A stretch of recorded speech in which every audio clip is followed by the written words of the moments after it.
चलिए क्वेश्चन लेते हैं, जहां तक हुआ था वहां से आगे कंटिन्यू करेंगे। पिछले क्लास में भी क्वेश्चन हुआ था, लिखेंगे, एक ही क्वेश्चन हुआ था ना। क्वेश्चन नंबर 2 में लिखा जाए, a cricket ball is rolled on, a cricket ball is rolled on ice, rolled on ice with velocity of, rolled on ice with velocity of 5.6 meter per second, with velocity of 5.6 meter per second, with velocity of 5.6 meter per second, and comes into rest, and comes into rest after traveling, and comes into rest after traveling distance of, and comes into rest after traveling distance of 8 meter, 8 meter, then find the coefficient of friction, then find the coefficient of friction, then find the coefficient of friction if g equal to, then find the coefficient of friction if g equal to, 9.8 meter per second square, if g equal to 9.8 meter per second square। हो गया बालक? क्या कह रहा है question, समझ में आ रहा है? कोई बॉल है जिसको रोल कर दिया गया आइस पर, तो आप किसी भी सरफेस पे उसको रोल करेंगे कभी ना कभी तो रुकेगा, क्योंकि सरफेस का कुछ रफनेस होता है। हाँ, ये अलग बात है कि रफनेस अगर ज्यादा रहेगा तो कम डिस्टेंस पर रुक जाएगा, और रफनेस कम रहेगा तो ज्यादा डिस्टेंस ट्रेवल करके रुकेगा। तो कह रहे हैं कि आइस पर रोल किया गया है, और रोल करते समय इसका वेलोसिटी कितना है, 5.6 मीटर पर सेकेंड, यही है ना बालक। और ध्यान देंगे, कह रहा है कि 8 मीटर का डिस्टेंस ट्रेवल करके रुक गया, मतलब ये जो है 8 मीटर का डिस्टेंस ट्रेवल किया, रुक गया, तो रुकने के लिए फाइनल वेलोसिटी को क्या कर लेते हैं, 0, पढ़े थे हम लोग।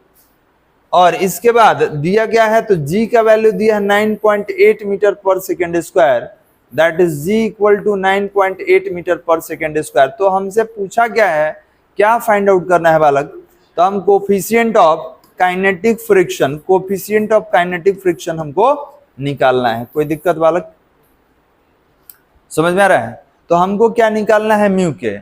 अब म्यू के लिए आपको याद होगा कि अगर फॉर्मूला पे बात करें तो हम लोग काइनेटिक के लिए क्या पढ़े थे, तो हमने काइनेटिक बताया था कि एफ के इक्वल टू क्या होगा, तो F K equal to mu के इंटू एन होता है। क्लियर है बालक? और ये जो होता है नॉर्मल कॉन्टैक्ट फोर्स, इसके प्रोपोर्शनल होता है। तो इस केस में कह सकते हैं कि सर बॉडी जो है यहाँ पर रुक गया है, तो सबसे पहले क्या कर लिया जाए, उसका एक्सेलेरेशन निकाल लिया जाए। तो एक्सेलेरेशन निकालेंगे तो एक्सेलेरेशन निगेटिव आएगा। रीजन क्या है, तो जब कोई बॉडी रुकने वाला होता है तो एक्सेलेरेशन निगेटिव होता है, और उसी एक्सेलेरेशन को रिटार्डेशन कहा जाता है। एक्सेलेरेशन मतलब इंक्रीज इन वेलोसिटी, और रिटार्डेशन मतलब डिक्रीज इन वेलोसिटी। तो हम एक्सेलेरेशन कह रहे हैं, लेकिन यहाँ पर अगर माइनस यूज कर लिया एक्सेलेरेशन में तो दैट इज कॉल्ड रिटार्डेशन। तो पहले ए निकाल लिया जाए और उसके बाद हम लोग म्यू के निकालेंगे। तो लिखेंगे यहाँ पर, we know that va square equal to u square plus 2as पढ़े हम लोग। तो अब बताइए फाइनल वेलोसिटी तो 0 है, यू स्क्वायर 5.6 का स्क्वायर कर लेना होगा, प्लस 2a तो निकालना है, और s कितना है बालक आपका 8 है। आप इसको इधर लाइए तो -16 हो जाएगा, 8 2 16, और -16 a इक्वल टू इसका स्क्वायर कर लीजिए तो कितना होगा 25 है, और ये 30 25, उससे ज्यादा होगा, मोर देन। निकल के बताइए तो कितना होगा जी, इसका स्क्वायर करके बताया जाए।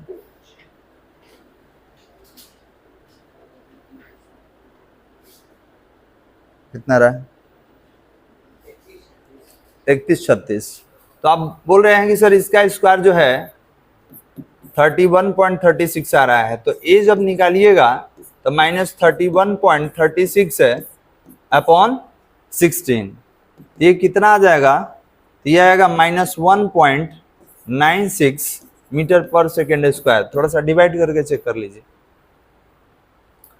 डिवाइड करके चेक कर लेंगे।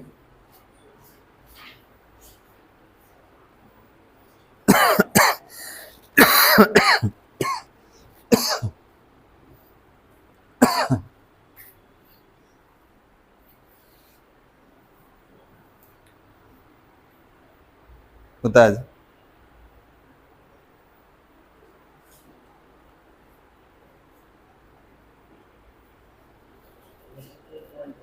कितना रहा है? 82 कैसे आ जाएगा? 16 टू 32, 2 टाइम्स में तो होगा नहीं, तो -1 पॉइंट समथिंग आएगा, और 96 ही आना चाहिए, क्योंकि जी का वैल्यू देखिए हम लोग क्या लिए 9.8, 2 टाइम्स में कैंसिल होगा।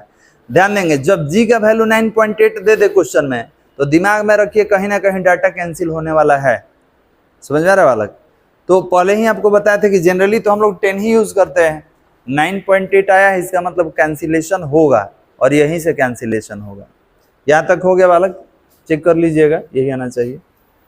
अब ये बताइए कि काइनेटिक में बॉडी रुक जा रहा है, इसका मतलब कि काइनेटिक, समझिएगा, काइनेटिक फोर्स के इक्विवेलेंट है, उस पर फोर्स लगा होगा तब ना रुकेगा जी। मान लीजिए कि आपका बॉडी मोशन में है, समझिएगा, आपका बॉडी मोशन में है और इस पे फोर्स लग रहा है और रुकने का बात हो रहा है, रुकने का, तो ये बताइए कि इसके पीछे एफ के जो है ये दोनों इक्विवेलेंट होगा तब ना बॉडी रेस्ट में आएगा, क्योंकि ये ज्यादा रहेगा तब तो मोशन में रहता है।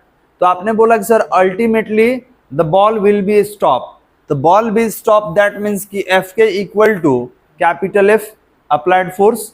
क्यों? क्योंकि बॉडी रेस्ट में आ गया। तो आप कह सकते हैं कि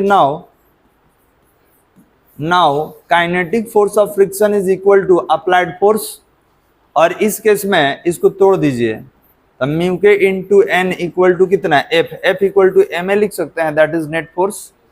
और यहाँ पर ये तो म्यू के ई तो निकालना है, एन इक्वल टू कितना पढ़ाया गया आपको? M g.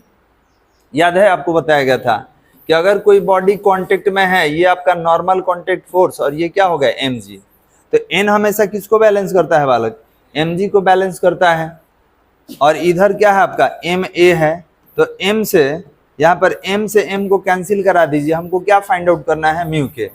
तो म्यू के इक्वल टू क्या होगा? ए अपॉन जी होगा। अब यहाँ ए का वैल्यू तो ध्यान देंगे, आप माइनस नहीं यूज करेंगे, माइनस तो ये इंडिकेट कर रहा है कि इसमें रिटार्डेशन है, हमको उसका मैग्नीट्यूड लेना है, तो आप लेंगे कि सर 1.96 अपॉन 9.8, ये कितना टाइम्स में? तो 0.2 कितना होगा? इसका कोई यूनिट नहीं होता है बालक, क्योंकि ये भी मीटर पर सेकेंड स्क्वायर है, ये भी मीटर पर सेकेंड स्क्वायर, और नहीं तो डेसिमल हटा के, लगे कि नहीं समझ में आ रहा है तो डेसिमल हटा दीजिए। समझ में आ रहा है कि डेसिमल हटा के बना दें? समझ में आ रहा है बालक? देखो देखो इधर देखो, नहीं फिर कहेगा क्या लिख दिया। देखिए इधर, इसका अगर लिखिएगा तो 1.96 मीटर पर सेकेंड स्क्वायर, और इसका लिखेंगे तो कितना? 9.8 मीटर पर सेकेंड स्क्वायर। पहले ही दोनों हटा दीजिए, यूनिटलेस हो गया। अब आप बोलेंगे कि सर म्यू के इक्वल टू 4 स्टेप में कन्वर्ट कीजिए, 196 अपॉन 100 और इसको 98 अपॉन 10, 4 स्टेप में चेंज कर लीजिए, 196 अपॉन 100 और ये कितना हो गया आपका? 10 अपॉन 98। देखिए 0 से 0 ये 2 टाइम्स में कैंसिल, तो कितना आ गया? 0.2। यही तो है वाला का। पीछे कर दे शुरू से, ना चलिए यहां से आप सॉल्व करेंगे। तो हमसे क्या पूछा था? सरफेस का कोफिशिएंट पूछा था, काइनेटिक फ्रिक्शन का, निकाल लिए। हाँ, डिप्लीट हो जाता है, मतलब नेट फोर्स कहाँ काम कर? नेट फोर्स किसका रहेगा? फ्रिक्शनल फोर्स का रहेगा, वही रोक देता है।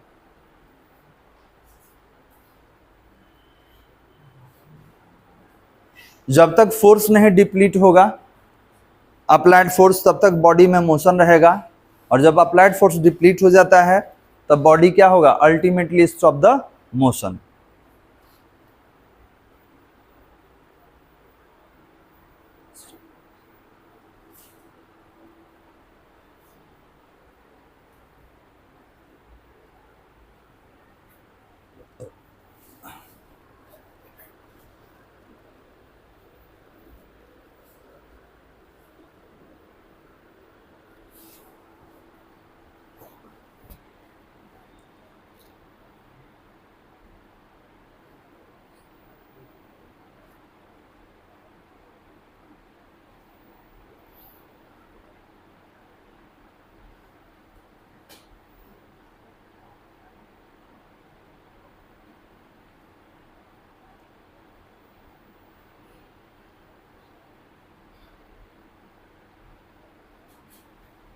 हो गया, आगे बढ़ा दे।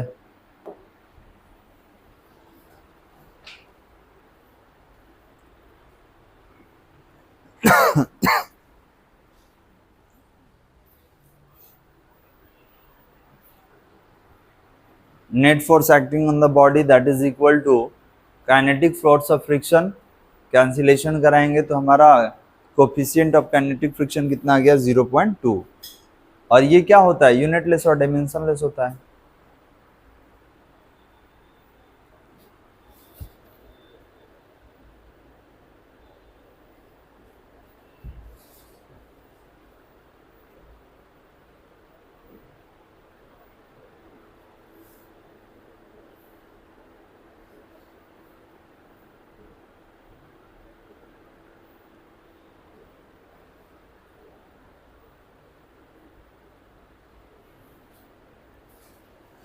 चलिए, हो गया बालक। नेक्स्ट, अब थोड़ा सा थ्योरी में आते हैं। अगला होगा हमारा रोलिंग फ्रिक्शन। तो देखिए, ये आपका काइनेटिक का ही टाइप होता है, या तो स्लाइडिंग पढ़ी या तो रोलिंग पढ़ेंगे।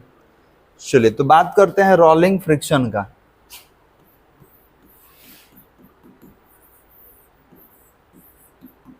रोलिंग फ्रिक्शन, तो देखिए यहाँ पे समझ में आ रहा है कि बॉडी रोल कर रहा है। बॉडी रोल करेगा, तो रोल करने का मतलब बॉडी में कौन सा मोशन है, रोलिंग मोशन। तो ध्यान देंगे, अगर आपसे पूछा जाए कि रोलिंग मोशन क्या है, तो आप बोलेंगे it is the combination of linear motion, rotational motion. Linear motion और रोटेशनल मोशन का कॉम्बिनेशन रोलिंग। थोड़ा सा डायग्राम में बात किया जाए, देखिए तो इसमें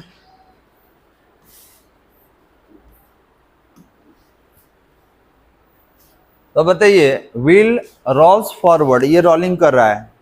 तो अब बताइए, रोलिंग करने का मतलब एक ही जगह है कि लीनियर मोशन भी कर रहा है। हमारा जो व्हील होता है, ठीक है, बाइक का हो गया, आपका फोर व्हीलर का हो गया, तो उसमें दो दो मोशन होता है। एक तो रिवॉल्व भी करता है और आगे भी जाता है। इस मोशन को क्या कहेंगे, रोलिंग मोशन। ठीक है, अब सवाल ये है कि सर हम लोग तो पढ़ रहे हैं फ्रिक्शन, तो रोलिंग फ्रिक्शन क्या है। तो that friction which arises on a body which is in rolling motion, that is called rolling friction. जब बॉडी रोलिंग मोशन करता है और उस पर जो फ्रिक्शनल ऑपरेट होगा, that is called rolling friction. और ये फ्रिक्शनल फोर्स सबसे कम होता है, जितना अभी तक आप पढ़े हैं सबसे कम होता है बालक। क्यों होता है, क्योंकि इसका कॉन्टेक्ट सरफेस बहुत कम होगा। जैसे एग्जाम्पल के लिए हम लेते हैं कि एक सरफेस है और इस सरफेस पर एक टेबल रख दिया गया और इसी सरफेस पर एक व्हील रख दिया गया ईवीएम मास का। तो हमको बताइए कि एरिया ऑफ कांटेक्ट किसका ज्यादा है, इसका ज्यादा है। मतलब इतना सरफेस है कांटेक्ट में है, तो याद रखिएगा इस पर सब पर ये क्या करेगा, फोर्स अप्लाई करेगा, रिएक्टिंग फोर्स। ठीक है, जितना एरिया ऑफ कांटेक्ट ज्यादा रहेगा उतना फ्रिक्शन आप पर ज्यादा ऑपरेट होगा। और यहाँ पर देख सकते हैं कि एरिया ऑफ कांटेक्ट बहुत कम है, तो एरिया ऑफ कांटेक्ट कम है तो आप पे फोर्स क्या लगेगा, बहुत कम लगेगा बालक। तो इस केस में क्या होगा कि फ्रिक्शन बहुत कम ऑपरेट होगा, क्योंकि कांटेक्ट ही नहीं है। तो जब फ्रिक्शन ऑपरेट कम होगा तो आपका अप्लाइड फोर्स का मैग्नीट्यूड क्या रहेगा, ज्यादा, और बॉडी कहाँ रहेगा, फॉरवर्ड मूविंग में रहेगा। इसीलिए आप देखे होंगे कि मान ली कि मेरे पास ये कंडीशन देखिए, पहले सरफेस दे दिया गया तो आप बोलेंगे कि सर इस केस में हम देख रहे हैं कि हमको ज्यादा फोर्स लगाना पड़ रहा है। करा man applying force to push heavy object without roller, more force is needed. देखिए, एक बॉक्स जैसा दिख रहा है, हैवी ऑब्जेक्ट है और कोई इसको पुश कर रहा है, धक्का दे रहा है, तो इसको ज्यादा फोर्स का जरूरत है। क्यों, क्योंकि इसका एरिया ऑफ कांटेक्ट ज्यादा है, ज्यादा कांटेक्ट में रहेगा तो सरफेस ज्यादा फोर्स लगाएगा। लेकिन अगर इसी में व्हील लगा देते हैं तो देखिए इसका एरिया ऑफ कांटेक्ट क्या हो गया, डिक्रीज हो गया, सबसे कम फोर्स लगेगा। तो इस केस में क्या होगा, a man pushing a heavy object on a roller with is less force is needed. Correct, अगर इसमें आप रोलर लगा देते हैं, व्हील लगा देते हैं, तो आपको कम फोर्स अप्लाई करना होता है। क्यों करना कम होता है, क्योंकि यहाँ पर सरफेस के बीच में जो कांटेक्ट होता है वो डिक्रीज, कम हो जाता है, लेस हो जाता है। और जब कांटेक्ट कम रहेगा तो फ्रिक्शनल फोर्स ऑपरेट भी क्या करेगा, कम ही करेगा। और किस स्लाइडिंग फ्रिक्शन, स्लाइड कर रहा है, ठीक है, और यहाँ क्या कर रहा है, रोल कर रहा है। तो अब बताइए स्लाइडिंग में देख सकते हैं इसका मूवमेंट, लग रहा है कि इसको ज्यादा मेहनत लगाना पड़ रहा है ना जी। और इसमें दिख रहा है कि खुश है, क्यों, कम इसको फोर्स अप्लाई करना होता है। क्यों कम करना होता है, क्योंकि ये रोलर लगाया हुआ है। रोलर क्या कर देता है, फ्रिक्शन को डिक्रीज। अब बताइए टेबल है, इस पर हम फोर्स लगा रहे हैं जी, इतना लगाए कुछ नहीं हुआ। अगर इसी में रोलर लगा दीजिएगा, थोड़ा सा ऐसा पुश कर देंगे, ये क्या होगा, मूव कर जाएगा। तो बताइए mg हम थोड़ी डिक्रीज कर रहे हैं, बॉडी का mg कम किए हैं, ये बॉडी का mg कम किया है नहीं, ये क्या कर दिया, रोलर लगा दिया। रोलर लगाने से क्या होगा कि एरिया ऑफ कांटेक्ट डिक्रीज कर जाता है। जब एरिया ऑफ कांटेक्ट डिक्रीज करेगा, जब एरिया ऑफ कांटेक्ट डिक्रीज करेगा तो फ्रिक्शन कम ऑपरेट होगा। और आपको एक चीज और बता दे, रोलिंग मोशन में जो रोलिंग होता है, रोलिंग मोशन में बॉडी का इनर्शिया ज्यादा होता है। इनर्शिया ज्यादा का मतलब आप थोड़ा सा धक्का दीजिएगा तो कुछ दूर तक चलता रहता है, मतलब वो अपने स्टेट ऑफ मोशन को मेंटेन करता है। तो थोड़ा सा हमको कम फोर्स लगाना पड़ता है बालों, ठीक है। तो आगे बात होगा, इस इनर्शिया पर बात करेंगे कि सर ये क्या होता है, मोमेंट ऑफ इनर्शिया क्या होता है, ठीक है। लेकिन अभी हमको यही समझना है कि रोलिंग फ्रिक्शन क्या है।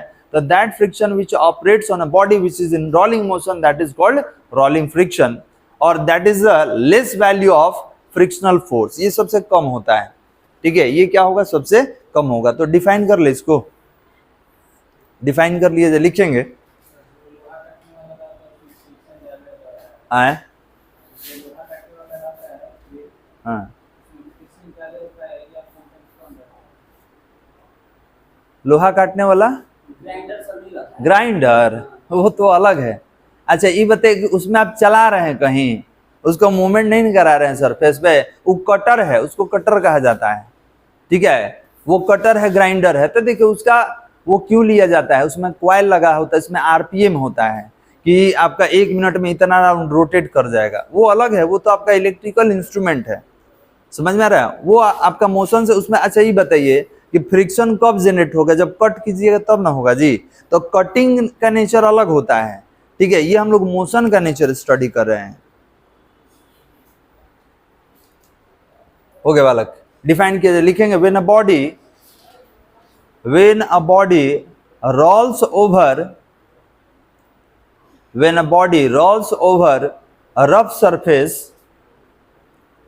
when a body rolls over rough surface, when a body rolls over rough surface, then force of friction rolls over rough surface, then force of friction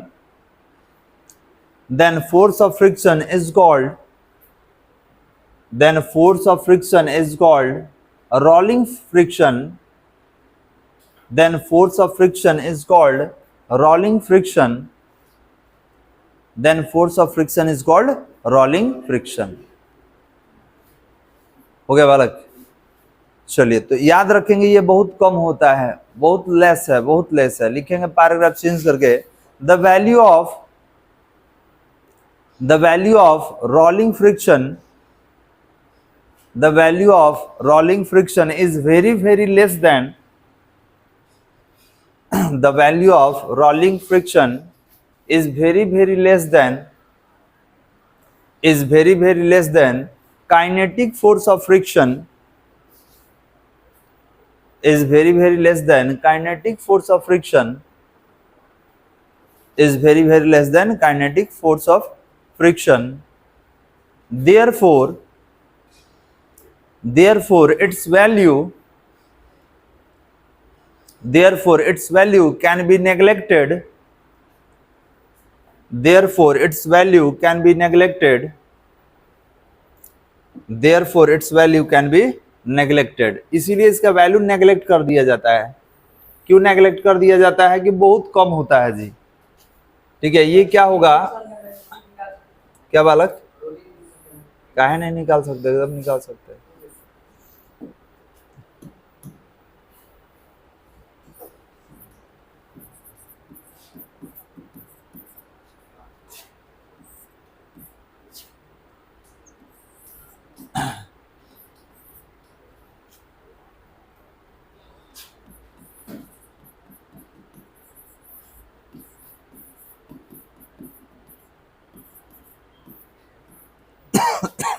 बना लीजिए तो डायग्राम। कोई व्हील है, मोशन में है,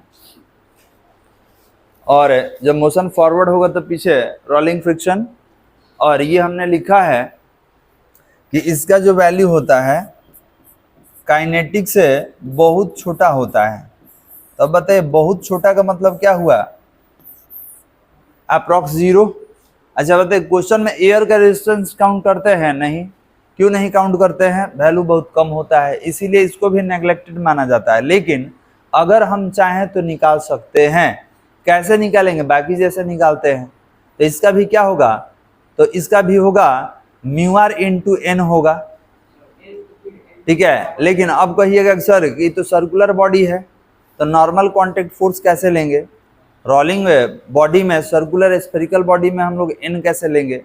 तो ध्यान देंगे एन जो होता है वो कांटेक्ट सरफेस पे डिपेंड करता है, और आप यहाँ पर तोड़ चुके हैं तो आप लीनियर को एंगुलर में कन्वर्ट कर दीजिए, ठीक है। जैसे आप आगे पढ़ेंगे तो लीनियर वेलोसिटी जैसे पढ़े हैं तो एंगुलर वेलोसिटी है, लीनियर डिस्प्लेसमेंट है तो एंगुलर डिस्प्लेसमेंट है, ठीक है। लीनियर एक्सेलरेशन है तो एंगुलर एक्सेलरेशन है, तो उसको कन्वर्ट कर देंगे हम लोग।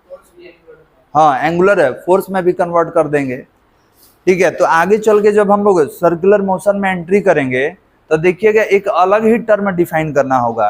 डिस्प्लेसमेंट हो जाएगा, वेलोसिटी हो जाएगा, एक्सेलरेशन हो जाएगा, फोर्स हो जाएगा, सेंट्रीपिटल फोर्स, सेंट्रीफ्यूगल फोर्स, तरह तरह का फोर्स मिलेगा हम लोग को। क्लियर है बालक? तो that rolling friction is very very less than kinetic force of friction, so we can neglected the value of rolling friction. हम लोग क्या कर देते हैं? नेग्लेक्ट कर देते हैं। क्लियर है बालक? इसीलिए आप देखिएगा ना हम लोग का व्हील क्यों राउंड शेप में स्फेरिकल क्यों है, तो इसका दो रीजन है। एक तो मोमेंट ऑफ इनर्शिया है, तो अब देखिए मोमेंट ऑफ इनर्शिया पढ़े नहीं है तो अब उस पर डिस्कस नहीं कर सकते हैं। राउंड शेप में एक इनर्शिया होता है, वो अपने कंटिन्यूटी को मेंटेन रखता है बालक, इसीलिए राउंड शेप बनाया जाता है, ठीक है। और दूसरा आप समझ सकते हैं कि सर राउंड शेप में कांटेक्ट का सरफेस के साथ कांटेक्ट कम होता है, तो जब सरफेस के साथ कांटेक्ट कम होगा तो रेसिस्ट भी क्या करेगा? कम ही करेगा, ठीक है। तो मोमेंट ऑफ इनर्शिया पढ़िएगा तो देखा जाएगा इसके बारे में, लेकिन वो भी रहता है, ठीक है। कैसे मालूम चलेगा? तो देखिए जो गन्ना वगैरह का रस निकालते हैं ना, तो अब तो जनरेटर पे लोग चला रहा है, पहले हैंडल था ऐसे खींचने वाला। तो उसमें क्या होता है कि वो लोग क्या करता था, पहले हैंडल चला देता था और उसके बाद गन्ने को डाला जाता था। उससे क्या है कि अगर ऑब्जेक्ट मोशन में है तो उसके पास इनर्शिया है अपोज करने का, तो जब वो पहले से चल रहा है और जब गन्ना लगाएंगे और फोर्स लगाएंगे, गन्ना लगाने के बाद फोर्स लगाते हैं तो हमारा फोर्स का मैग्नीट्यूड ज्यादा होता है। लेकिन अगर कोई सोचे कि नहीं पहले गन्ना हम लगा दे उसके बाद फोर्स लगाए, नहीं हिलेगा, वो फोर्स काम नहीं करेगा। गांव वगैरह में जाइएगा तो ये चारा वगैरह काटने वाला मशीन होता है, तो आप देखेंगे पहले उसको चला दिया जाता है तब चारा लगाया जाता है। देखें चारा पहले घुमा दिया, एक आदमी घुमा रहा है, एक आदमी चारा लगा रहा है, तो पहले रोटेशन में लाके तब क्या करता है? फोर्स लगाता है। क्यों लगाता है? क्योंकि बॉडी अगर सर्कुलर मोशन में आ जाएगा तो उसके अंदर काइनेटिक एनर्जी आता है, उसके अंदर इनर्शिया है किस चीज का? तो अपने मोशन को अपोज करने का। तो उसमें क्या होगा कि आपको कम फोर्स लगाना पड़ता है। साइकिल चलाने से पहले आप देखे होंगे पहले आदमी डगरा देता है, थोड़ा सा रोल कर देता है, क्यों? उसके अंदर इनर्शिया आ जाए। रिक्शा वाला आप देखिएगा पहले कुछ देर दौड़ के उसका स्पीड बढ़ा गया तब चढ़ता है, ठीक है। जब हैवी वेट रहेगा, जब देखिएगा भारी आदमी को बैठा लिया तो क्या करेगा बालक? पहले खींचेगा, खींच के उसका स्पीड बढ़ाएगा तब उस पर चढ़ता है। ये नहीं कि चढ़ के पैंडल नहीं मारेगा, उसका पैंडल ही काम नहीं करेगा, उससे आगे ही नहीं बढ़ेगा। क्यों? उससे ज्यादा वजन पीछे वाले का है। समझ में आ रहा है? तो क्या करेगा? पहले उसका मूवमेंट बढ़ा देता है, क्योंकि जब मूवमेंट बढ़ जाता है बॉडी का सर्कुलर मोशन में तो वो क्या करता है कि दूसरे फोर्स को अपोज कर देता है। जब बॉडी का मूवमेंट बढ़ जाएगा तो उसके अंदर इनर्शिया आ जाता है, अपोज करने का प्रॉपर्टी आ जाता है। और जब बॉडी रोल कर रहा है और उसके ऊपर आप फोर्स लगाइएगा तो आपका फोर्स का मैग्नीट्यूड इंक्रीज कर जाता है। तो इसीलिए आप देखिएगा प्रैक्टिकल बता रहे हैं, मतलब होता है ना कि चल रहे हैं अचानक नजर पड़ गया तो सर ने बताया था वही चीज हमको दिख रहा है। तो ऐसा क्यों हो रहा है? तो that is a rolling friction. यहाँ पर साइंस है बालक, और भले ही वो आदमी साइंस नहीं पढ़ा हो लेकिन वो जानता है कि हमको स्पीड बढ़ाना कैसे है, ठीक है। तो आप देखेंगे कि पहले वो चलेगा, दौड़ेगा, थोड़ा सा स्पीड बढ़ा के तब उस पर क्या कर देता है? चढ़ के और पैंडल को लगाता है। क्लियर है? तो दैट इज रोलिंग। अब आपसे पूछा जाएगा कि बताइए what is the advantage of friction, क्या एडवांटेज है फ्रिक्शन का? बहुत सारा एडवांटेज है। क्या डिसएडवांटेज है? बिल्कुल है। तो सर एडवांटेज भी है डिसएडवांटेज भी है, तो इसको क्या किया जाए, खत्म कर दिया जाए कि कम कर दिया जाए? फ्रिक्शन को खत्म कर दिया जाए कि कम कर दिया जाए? तो आप बोलेंगे सर खत्म कर दीजिएगा तो लाइफ ही खत्म हो जाएगा। ठीक है, इसको क्या करना है, कम करना है, खत्म नहीं करना है। ठीक है, इसीलिए फ्रिक्शन को नेसेसरी विल कहा जाता है। Friction is called necessary will. ठीक है, नेसेसरी मतलब जरूरी भी है, एविल मतलब शत्रु भी है, जरूरी भी है शत्रु भी है। तो देखिए, तो बात करें यूजेस ऑफ फ्रिक्शन। ठीक है, तो अब लिखवाएंगे, ठीक है, एक एक करके लिखवाएंगे, लेकिन थोड़ा सा समझ लेते हैं। करे uses of friction, manufacturing and engineering. तो बताइए मैन्युफैक्चरिंग और इंजीनियरिंग में क्या फ्रिक्शन का यूज है भाई? तो सर मैन्युफैक्चरिंग जो कंपनी वगैरह में होता है तो उसमें बहुत सारा रोलर रहता है, बेल्ट रहता है, कनेक्टर रहता है। तो ये बताइए कनेक्टर नहीं रहेगा तो फ्रिक्शन होगा कैसे? अब ज्यादा नहीं, आप आटा चक्की मिल में चले जाओ, आप देखना कि जनरेटर के साथ एक बेल्ट कनेक्ट रहता है, चलता जनरेटर है, घूमता ईवी बगल वाला भी है, मशीन घूमता है। तो ये घुमाने का काम कौन किया है? ये कनेक्टर बेल्ट किया है। बेल्ट में क्या है? फ्रिक्शन है, वही बगल वाले को चला रहा है। तो आप कह सकते हैं कि sir with the help of friction we can transfer the motion. बिल्कुल, हम मोशन को ट्रांसफर कर सकते हैं। जनरेटर में तो चलता हुआ है, लेकिन आप बेल्ट से कनेक्ट कर देते हैं तो ये भी मशीन का रोलर चलता है। तो ये कनेक्ट कर देने से क्या हुआ, वहां का मोशन यहाँ ट्रांसफर हो गया। और ये ट्रांसफर कौन किया है? तो कनेक्टर बेल्ट किया है। बेल्ट में क्या रहता है? फ्रिक्शन रहता है। ठीक है, तो याद रखेंगे जितना इंडस्ट्री चल रहा है फ्रिक्शन नहीं रहे तो चल जाएगा? नहीं चलेगा। आप साइकिल चला रहे हैं तो उसमें चैन देखे हैं? चैन क्या रहता है? स्पाइक्स के बीच में रहता है। स्पाइक्स रहता है ना पेडल में, तो स्पाइक्स के बीच में वो फंस जाता है, तो क्या करता है? उसके साथ फ्रिक्शन करता है वाला। समझ आ रहा है? तभी ना आप आगे बढ़ रहे हैं। तब फ्रिक्शन नहीं रहे तो we can't move, we can't run, we can walk. चलिए आगे बढ़ते हैं। इसके बाद है क्रिएट हीट एंड एनर्जी। सही है, हीट और एनर्जी क्रिएट करने में इसका यूज करते हैं। ठंडे के मौसम में क्या होता है? ठंडा लगा तो हाथ को ऐसे रगड़ ली, हीट जनरेट हो गया, है ना जी। उसके बाद आप अगर एंशिएंट हिस्ट्री पढ़ेंगे तो आपको मालूम होगा पत्थर से पत्थर ऐसे टकरा के हम लोग लाइट वगैरह प्रोड्यूस करते थे। अभी भी जंगल वगैरह में कुछ चला जाता है तो उसको बताया जाता है कि आपके पास कोई साधन ही नहीं है, भोजन कैसे पकाइएगा? तो पत्थर से पत्थर ऐसे क्या करेंगे, टकरा के हम लोग कुछ फूस वगैरह रख के उसमें आग जलाते हैं। ऑटोमेटिव इंजीनियरिंग, देखिए जहां मोटिव आ गया वहां मोशन से रिलेटेड वर्क हो रहा है, तो ऑटोमेटिव है। इंजीनियरिंग क्या होता है? तो ये जो हम लोग गाड़ी वगैरह यूज कर रहे हैं ये सारा ऑटोमेटिव इंजीनियरिंग है। इसके बाद एरोस्पेस इंडस्ट्री, हवाई जहाज वगैरह बनता है, तो कोई भी जहां मोशन है तो वहां फ्रिक्शन है वाला, याद रखिएगा। इसके बाद medical field, sir medical field में फ्रिक्शन कहाँ यूज होता है बताइए? तो मेडिकल फील्ड में कहाँ फ्रिक्शन ऑपरेट होगा? तो आप कहेंगे सर फ्रिक्शन नहीं रहे तो कैंची आप पकड़ लीजिएगा क्या, पेन से लिख लीजिएगा बोर्ड पर? नहीं, तो इसमें भी यूज होता है। जो सर्जिकल है, हम लोग ऑपरेशंस वगैरह करते हैं, या बहुत सारा ऑप्टिकल है डायग्नोसिस जो होता है उसमें फ्रिक्शन का यूज किया जाता है, हर जगह फ्रिक्शन का है। ठीक है, तो आप ऑपरेशंस वगैरह करते हैं, सर्जिकल इंस्ट्रूमेंट वगैरह पकड़ते हैं, फ्रिक्शन नहीं रहेगा तो पकड़ लीजिएगा, काटना ही नस कटा जाएगा कोई दूसरा नस, है ना जी। तो अगर किसी ऑब्जेक्ट पर हमारा ग्रिप है तो इसका रीजन क्या है? फ्रिक्शन। ग्रिप नहीं रहता है इसका मतलब फ्रिक्शन नहीं है, तो फ्रिक्शन से ही ग्रिप जनरेट होता है वाला। तो ये समझने के लिए था, ये लिखना नहीं है, लिखेंगे कुछ और हम। और देखिए बहुत सारा एडवांटेज है यूजेस ऑफ फ्रिक्शन और होगा इसमें। एडवांटेज ऑफ फ्रिक्शन हम यही लिखने वाले हैं। तो sir walking, stopping, holding, writing, fixing nail on the wall, lighting a match stick, ये सारा क्या है? तो that is the advantage of friction in our daily life. ये तो डेली हम लोग करते हैं।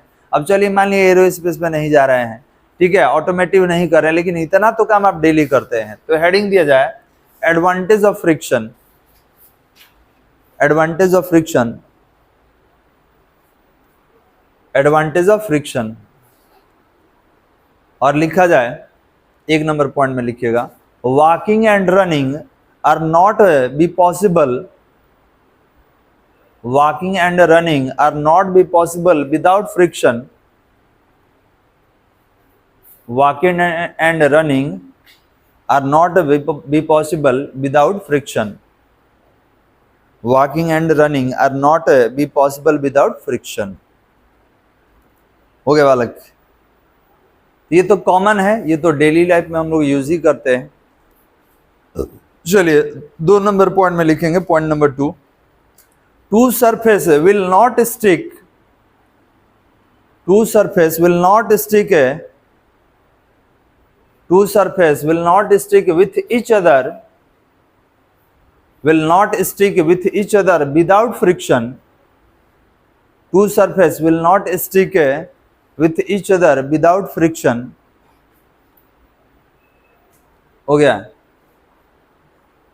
आप देखे हैं साइकिल वगैरह पंचर हो जाता है तो क्या करता है वो? पहले रब करता है, फ्रिक्शन करता है, उसके बाद वहां पर ग्लू वगैरह लगाकर ऐसे पेस्ट कर देगा. समझ में आ रहा है? तो फ्रिक्शन करता है और फ्रिक्शन करने के बाद उसको, ठीक है, जोड़ता है. तो उससे होता क्या है बालक? अगर आप शुरू से पढ़े होंगे तो मालूम होगा इलेक्ट्रोस्टैटिक फोर्स जनरेट होता है और इलेक्ट्रोस्टैटिक फोर्स ग्रेविटेशनल फोर्स से ज्यादा होता है. ठीक है, 10⁻38 टाइम्स ज्यादा होता है. हाँ, लग सकता है, लेकिन कब? जब वो एस्ट्रोनॉमिकल बॉडीज से होगा तब. अभी यहाँ छत पर से कूद जाइएगा तो आग लग जाएगा बॉडी में? नहीं, उसके लिए कहाँ से कूदना पड़ेगा? तो चले जाइए स्पेस में. ठीक है, चले जाइए यहाँ से 1500 फीट ऊपर, 1800 फीट ऊपर.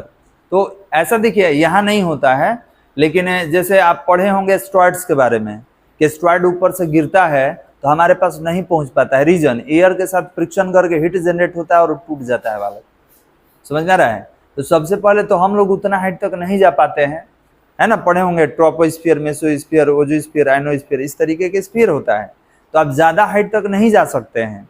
इसलिए नहीं जा सकते हैं कि ऊपर से नीचे आते समय हमारे बॉडी पर प्रेशर लगता है.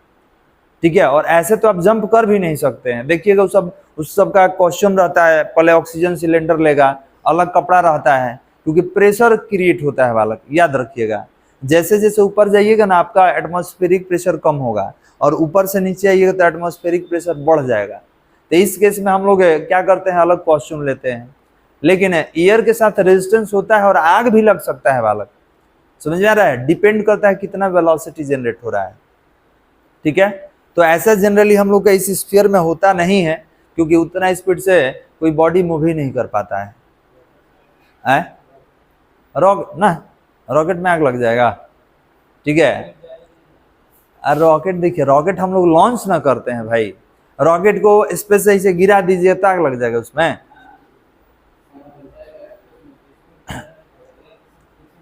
वो देखिए, वो अलग ना है, आप जो बोल रहे हैं अलग बोल रहे हैं. देखिए हर कंडीशन में अलग अलग केस होता है. आप कह रहे हैं सर रॉकेट ऊपर जाता है, ठीक है, तो आग नहीं लग जाता है इसके साथ. क्यों लगेगा भाई? ठीक है, समझिए, रेजिस्टेंस बहुत ज्यादा होना चाहिए जहाँ हीट जनरेट होना चाहिए. तो एयर के फ्रिक्शन से जब तक आपके बॉडी में हीट नहीं जनरेट होगा, कहाँ से आग लग जाएगा जी? तो उसके लिए स्पीड बहुत ज्यादा होना चाहिए, पहले ही बात कर रहे हैं. तो देखिए रॉकेट क्या होता है? उल्टे लीनियर मोमेंटम पे काम करता है. रॉकेट ऊपर जाने के लिए एयर का प्रेशर है, जो आप कह रहे हैं वो फ्यूल होता है, कंबशन फ्यूल होता है जो नीचे प्रेशर बनाता है. अगर वो आगे नीचे नहीं आएगा तो ये ऊपर जाएगा ही नहीं. आप पानी में कभी तैरे हैं? आप ऐसे करते हैं पानी को, समझ में आ रहा है? तो आप एक तरह का थ्रस्ट क्रिएट करते हैं सिस्टम पे. वो थ्रस्ट क्या करता है? आपको अपवर्ड लिफ्टेड करता है, आगे की ओर धकेलता है. तो उसी तरीके से रॉकेट में क्या होता है कि जो फ्यूल कंबशन फ्यूल है नीचे, वो एक तरह का थ्रस्ट आप पर लगाता है ऊपर जाने के लिए. समझ में आ रहा है? उसमें एयर का रेजिस्टेंस बिल्कुल नहीं काउंट होगा. क्यों नहीं काउंट होगा? हम लोग का अप्लाइड फोर्स बहुत ज्यादा ना है जी. जब हम फोर्स ज्यादा लिए हैं तो एयर का रेजिस्टेंस भी काउंट नहीं करेंगे और वहां आग लगेगा ही नहीं. इतना हीट थोड़ी प्रोड्यूस हो रहा है एयर के साथ कि वहां हीट जनरेट हो जाएगा. जब तक हीट नहीं बनेगा आग का सवाल ही नहीं है, याद रखिएगा. एयर कभी भी हीट प्रोड्यूस नहीं कर पाएगा जब तक उसका फ्रिक्शन ज्यादा नहीं हो. और ये तो कॉन्टेक्ट सरफेस पर डिपेंड करता है. तो इसीलिए हम क्या बोले हैं कि एयर का रेजिस्टेंस आप क्या लेते हैं? नेग्लेक्जिबल. तो जब रेजिस्टेंस ही नेग्लेक्जिबल है तो उसका हीट जनरेट का सवाल ही नहीं. कितना लिखे हम लोग? एक ही 2 पॉइंट. चलिए एक और पॉइंट लेंगे. 3rd नंबर पॉइंट में लिखा जाए, writing on the black board or paper, writing on the blackboard or paper, writing on the blackboard or paper will also not be possible, will also not be possible without friction, will also not be possible without friction, not be possible without friction. बिना friction का possible है नहीं है, लिख लीजिएगा paper पे। नहीं, आप देखे होंगे ऑयल वगैरह लग जाता है पेपर पे तो पेन नहीं चल पाता है। इसी में अगर यहाँ पर ऑयल वगैरह लगा दीजिएगा तो आपका पेन नहीं चलेगा। क्यों? तो जो पोर्स होते हैं, माइक्रो, शुरू में बताए थे आपको, जो माइक्रोस्कोपिक पोर्स होते हैं सरफेस का, वो फिलअप हो जाएगा, फिर फ्रिक्शन जनरेट ही नहीं होगा वहां पे। एक और पॉइंट लिखेंगे, लिखा जाए the transfer of motion, the transfer of motion from one part of machine, the transfer of motion from one part of machine, the transfer of motion from one part of machine to the other part, one part of machine to the other part, to the other part through, to the other part through belt, through belt, through belt or pulley, through belt or pulley will not be possible, through belt or pulley will not be possible, will not be possible, will not be possible without friction, will not be possible without friction. हो गया बालक? तो transfer होगा motion का? नहीं होगा। अच्छा, आप अपना चैन निकाल दीजिए, साइकिल का चैन निकाल दीजिए, आपका साइकिल चल जाएगा? क्यों नहीं चलेगा? आप कहिएगा सर साइकिल में क्या होता है कि चैन कनेक्टेड होता है फॉरवर्ड और बैकवर्ड, जो हमारा व्हील होता है। तो जब हम प्रेशर लगाते हैं तो उसका फ्रिक्शन, जब फ्रिक्शन करता है, हमारा जो फोर्स होता है ये दोनों को कनेक्ट करता है, चेंज होता है, दोनों को कनेक्ट करता है। जब एक मूवमेंट करेगा तो उसके साथ साथ दूसरा भी मूवमेंट करेगा। अगर आप क्या करेंगे कि अगर चैन निकाल दीजिए और एक के लिए आप लगाइए, एक में चैन लगा के घुमाइए, ठीक है, तो आप देखेंगे कि जब तक फ्रिक्शन ऑपरेट नहीं होगा बॉडी में मूवमेंट नहीं होता है। तो ये चैन क्या करता है बालक? मोशन को ट्रांसफर कर देता है। आप पेंडल यहाँ मारते हैं, घूमता है पीछे पहिया, समझ में आ रहा है? तो यहाँ पर क्या हो रहा है? मोशन का ट्रांसफर हो रहा है, फ्रिक्शन का ट्रांसफर हो रहा है। अभी चक्की वाला एग्जांपल हमने दिया है, तो इसमें क्या होता है? जेनसेट चलता है और उससे हम बहुत सारा मशीन कनेक्ट करके रखे हैं। तो क्या कर रहा है? सबको मोशन का ट्रांसफर कर रहा है। तो मोशन का ट्रांसफर क्यों हुआ? ड्यू टू फ्रिक्शन हुआ। अगर आप देखेंगे बेल्ट खराब हो जाता है तो चेंज करना होता है, चिकना हो जाएगा तो आपका मोशन का ट्रांसफर करेगा, वही घूम जाएगा, मशीन नहीं घूमेगा। बेल्ट ही घूम जाएगा, वो मशीन तुरंत नीचे उतर जाएगा। तो हम लोग क्या कर देते हैं? नया बेल्ट लाते हैं जिसमें फ्रिक्शन हो। एक लास्ट लिखेंगे, brakes of the vehicle, brakes of the vehicle,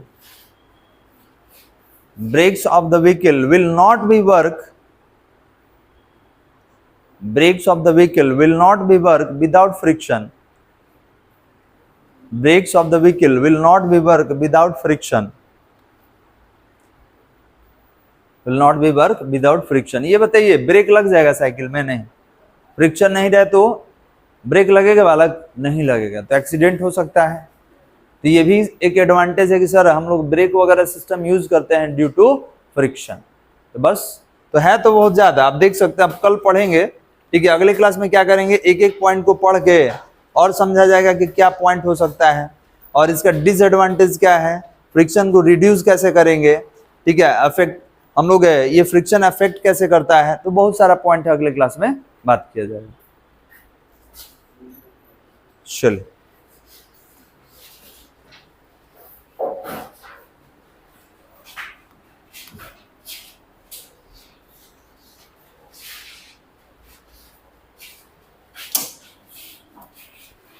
Good.